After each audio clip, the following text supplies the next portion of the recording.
Yesu ari hano ku isi yibukije abamukurikiye cyangwa se abigishwa be amagambo ashingiye mu butumwa bwiza bwanditswe n'Amatayo igice cyaho cya 3 umurongo wa 2 agira ati mwihane kuko ubwami bwo mu ijuru buri hafi. Nanone yunze nk'ayo magambo abibutsa ko cyari gitegerejwe kubihana ari ubwami bw'Imana.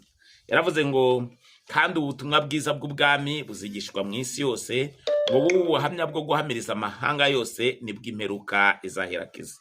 Urabisanga mu butumwa bwiza bwanditswe n'Amatayo igice cyaho cya 24 umurongo waho wa 14. Ese ye ubutumwa bwiza bw'ubwami bwaba buhuriye he n'imyigishirize ishingiye ku marangamutima yibutsa abantu kugirirwa neza n'Imana binyuriye mu byo bita abahanuzi. Twirinde abahanuzi b'ibinyoma igice cya 2. Twirinde abahanuzi b'ibinyoma igice cya 2. Ubwo umuhanuzi Yesaya yibutsaga abantu ibyo Uwiteka yabashakagaho, yabwiye ko nta mahoro y'abanyabyaha. Ibyo nabisanga muri Yesaya igice cyaho cya 57 umurongo wa 21, ubwo yagize ati nta mahoro y'abanyabyaha niko Imana yanjye ivuga. Nta mahoro y'abanyabyaha niko Imana yanjye ivuga. Ibinyuranye n'ibyo, abahanuzi b'ibinyoma bakomeje bizeza bafite kugomera Imana ko bazabona amahoro. Ntibatinya no kubizeza ko Uwiteka yavuganye nabo ndetse ko bafiteho umugambi mwiza. Ese abo bahanuzi batumwe n'Imana? Ijambo ry'Imana ari ryo Bibiliya rivuga ko Uwiteka yihamirije ubwe ko atari we watumye abo bahanuzi.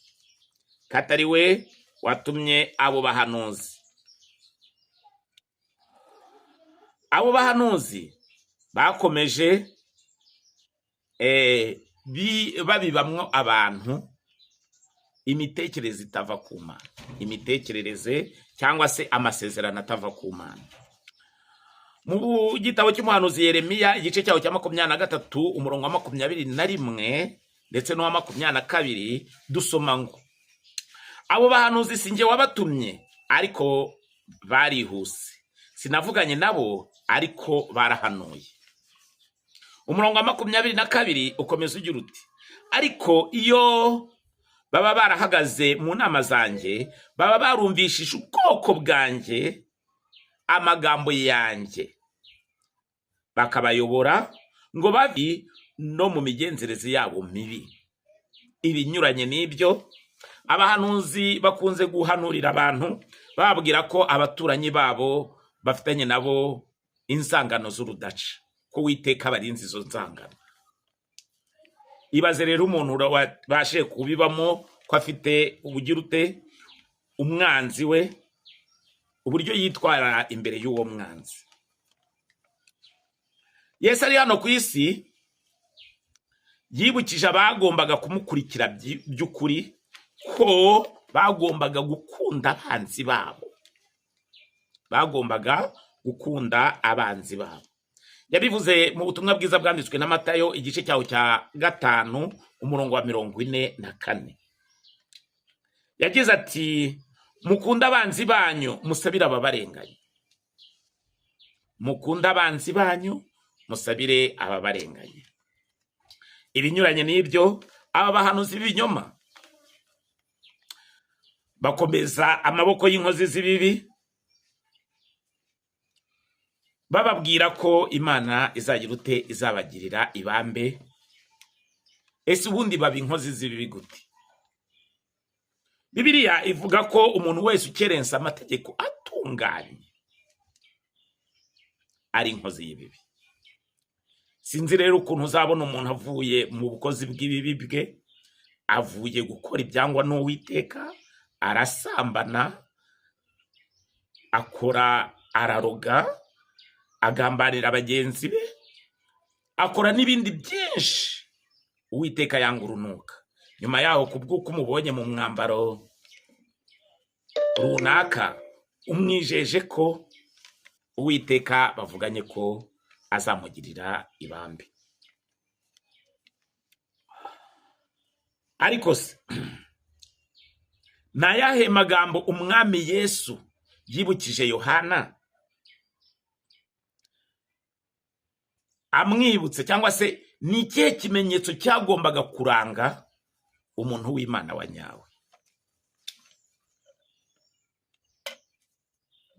Muri Yohana wa mbere igice cyawo cya 4 umurongo wa 20 dusoma ngo, umuntu navuga ati nkunda Imana akanga mwene se, aba ari umunyabinyoma. Aba ari iki? Aba ari umunyabinyoma. Ese ng'umuntu uvuga ati nkunda Imana akanga mwene se, aba ari umunyabinyoma. Ese nawe ntiwaba wibeshya ko wubaha Imana nyamara ufite abanzi? Ufite abanzi. Itandukanye n'inyigisho z'ibinyoma zitangwa n'abita n'abahanuzi b'Imana.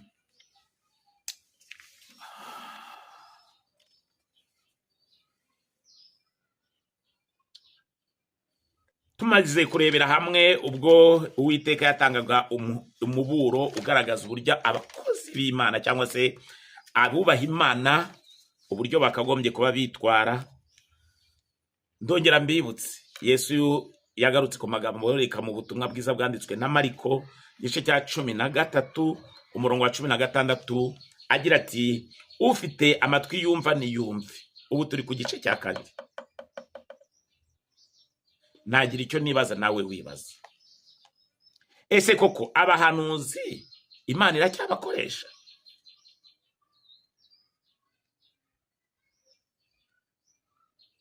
Cyo ni ikibazo waba wibaza, nanjye nibaza. Reka tubaze Bibiliya icyo Bibiliya bivugaho.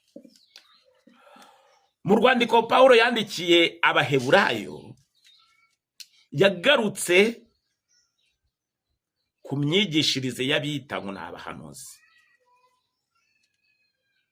Yaburiye Abaheburayo uburyo bagombaga kwitwararika kugira ngo babashe gukomezanya umudendezo wo kubaha Imana. Yabivuze ate? Mu Baheburayo igice cyawo cya mbere umurongo waho wa mbere kugira 3 dusoma ngo, kera Imana yavuganiye na basogokuruza mu kanwa k'abahanuzi mu bihe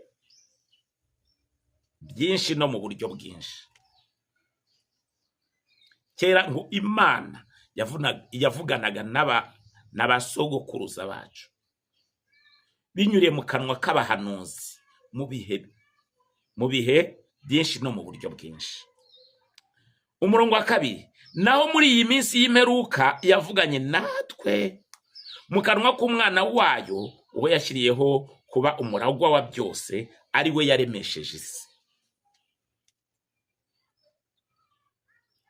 Muri iyi minsi Imana yavuganiye natwe binyuriye mu kanwa k'umwana wayo.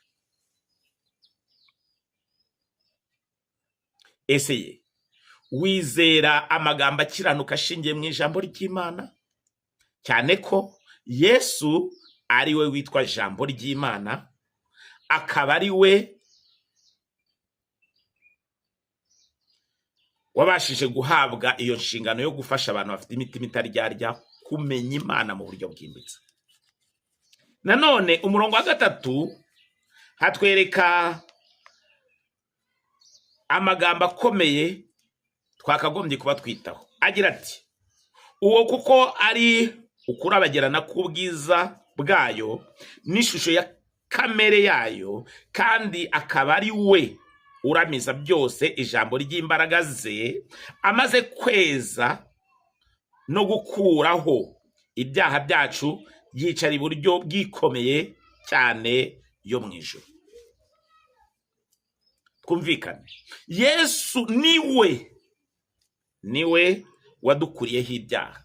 Ni nawe rero twagombye gufanaho intangarugero y'uburyo twakagombye kuba twitwararika.